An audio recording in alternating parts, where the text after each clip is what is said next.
Um breve ensaio sobre a ganância. Quero muito, quero tanto que pago mais. Toma o que para ti vale mais, me dá o que para ti vale menos. Sou tão ganancioso que te dou o que mais prezas, para ter de ti o que mais desejo. O meu valor maior não é o que eu possuo, mas o que possuirei quando entregar para ti, o que para ti é o que tem mais valor do que tudo.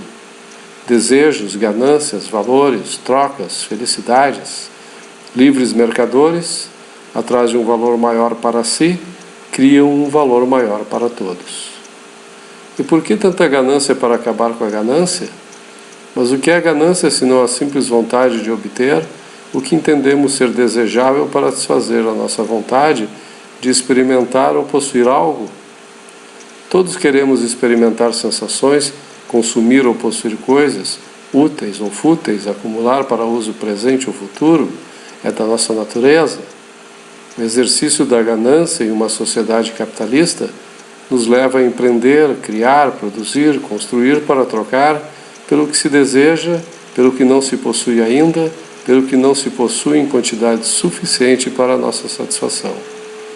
Apenas numa sociedade onde o direito de propriedade é inviolável e o direito à liberdade é respeitado, o mais ganancioso dos gananciosos, antes de conquistar o que almeja, tem que abrir mão de algo que possui. Quanto mais ganancioso for o indivíduo, mais ele acabará entregando do que é seu para obter o que deseja. De todas as críticas que são feitas sobre o livre mercado, a mais usual fundamenta-se na equivocada ideia de que, em um ambiente de absoluta liberdade, a ganância, suposto vício ou pecado, que perverteria o ser humano, ficaria sem controle, causando malefícios à sociedade.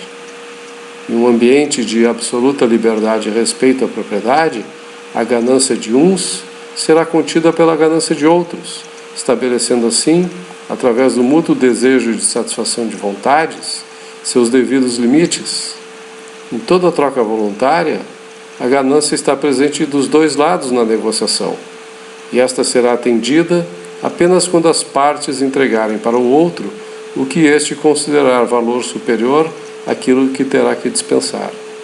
Logo, o mais ganancioso dos gananciosos é aquele que paga mais para obter o que deseja, é o que mais cede o que possui para adquirir o que ainda não tem. Assim, quanto mais ganancioso alguém for, maior valor terá que entregar. O maior ganancioso será sempre o mais dadivoso em uma troca livre e voluntária.